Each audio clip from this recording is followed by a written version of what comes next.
They're approaching young people, they're approaching addicts, even the homeless who have access to mobile phones, offering them money, typically through cryptocurrencies, and saying, go commit an act of vandalism, go plant a firebomb, commit arson, other sorts of low-level crimes that draw very little attention, and aiming to constantly kind of provoke the West. Now, Russia could be trying to recruit children here in the UK for sabotage and surveillance. The head of counter-terror policing is warning it's part of Russia's broader plan to recruit foreign children into their youth paramilitary group. It's believed they may have already forcibly recruited thousands of Ukrainian children to join that group, and they're recruiting adults. Today, they offered a US citizen a Russian passport after he spied for Kremlin troops in Ukraine.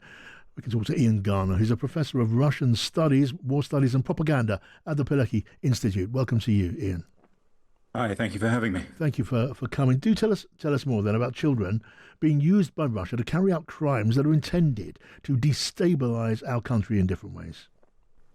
Well, I mean, there are two elements that you mentioned in your introduction. The first element is what's happening in Ukraine, which is more the way that the Kremlin treats it, at least, a domestic policy to do with militarization. And then there is this issue of using anybody who is marginalized abroad, chiefly in Europe. We haven't seen this so much in North America, basically to create a kind of a low-level ongoing chaos that is very hard to really deal with. They're using networks that are hard to shut down, like the social media network Telegram, which is based abroad, based outside of the West, and therefore we have very little control of it. They're approaching young people, they're approaching addicts, even the homeless who have access to mobile phones, offering them money, typically through cryptocurrencies, and saying, go commit an act of vandalism, go plant a firebomb, commit arson, other sorts of low-level crimes that draw very little attention, and aiming to constantly kind of provoke the West, poke us to find the lines where we will finally say enough is enough and actually do something about it. And a lot of the time, for want of a better word, the agents of Russia who are stirring up this sort of crime, maybe low-level crime, maybe more serious crime, it's not known that they are representing Moscow. They're acting at the behest of Moscow. No, absolutely. And I mean, the Russians are quite canny with the way they do this. There is no overt ideological dimension to this, unlike some of the, for example, Islamic terrorism that we've seen over the last few decades. These are people recruited one-off who want to make a bit of quick cash, who seem, at least in the way that the Russian representatives paint it on Telegram, that they're not really doing anything terribly bad. And therefore, it's easy to see how they can get drawn into this kind of network. Okay, now what about other activities, a malign online activity, not directly concerned with crime or terrorism, but spreading hate and extremism? That's part of the pattern too. Absolutely. And this is most definitely part of a long-term plan that Russia sees as part and parcel of its kinetic military activities, both in Ukraine and elsewhere. They publish military textbooks, training manuals. We know exactly what they're doing. And the aim is simply to constantly stoke the fires, to find divides in the West, to use social media in particular to set people against each other.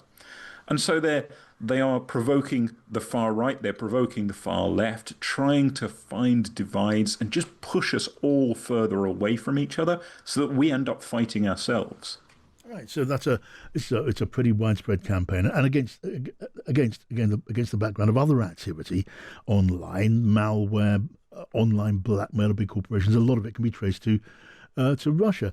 Now, we know the British government has now chosen to invest more in Britain's cyber capacity to fight back as and when the case for that sort of hostility is made. Does Russia get targeted by this sort of activity by the West? In a nutshell, very little. There has been some attempts at doing this, in particular emanating from Ukraine, of course. But in general, Western governments seem hesitant to act on this for two reasons.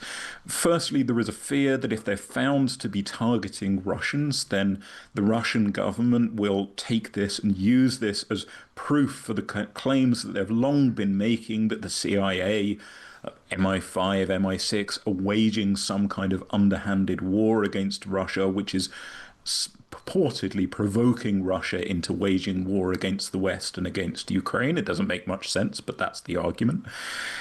And then, secondly, I think Western politicians are really struggling to make the argument, and it is a hard argument to make, that Russia actually does conceive of itself as engaged in a broader war with the West. And Russia handles this in a very canny way because it's very hard to connect a couple of teenagers setting fire to a building somewhere in Central Europe in return for a bit of cryptocurrency with what Moscow conceives of a much bigger kind of metaphysical conflict. Right now, and so what sort of protections, what sort of safeguards could be raised, should be raised, to protect us from this kind of aggression? I think it really does start with politicians being quite frank about what they know about this. It starts with the public being willing to accept that freedom of speech on the internet does not extend to agents of Russia interfering in our social networks, interfering in our digital spaces, and deliberately provoking acts of terrorism. We wouldn't accept it if Islamic terrorists were doing this. So it's very strange to me that there is not so great a moral panic about what Russia is aiming to do. Yes. I mean, you suggest that our political leaders are a bit behind the curve on this. They should be doing much more. Absolutely. And you know, I sometimes find when I'm talking about this, it sounds like I'm kind of going a little bit tinfoil hat conspiracy theorist. But Moscow lays it all on the line. They're quite openly doing this. They revel in the fact in their propaganda channels that they're doing it and that we're doing very little about it. Okay, well, this is a serious worry. I mean, it does take resources and organisation to resist this kind of activity, let alone engaging in ourselves. I mean, is enough there in the pipeline to enable, well, this country to compete in this particular, front of the aggression? Certainly, we know how to do it, and the Baltic states in particular are doing a good job of this because they recognize the threat as much closer to home, and the Russians have been using these tactics for a little while longer against the Baltic states. And so I'd recommend the British state looks to what they're doing there. They're very advanced in terms of their cybersecurity and follows their lead. Ian Garner, thank you so much for joining us, Professor of Russian Studies, War Studies and Propaganda at the Pilecki Institute.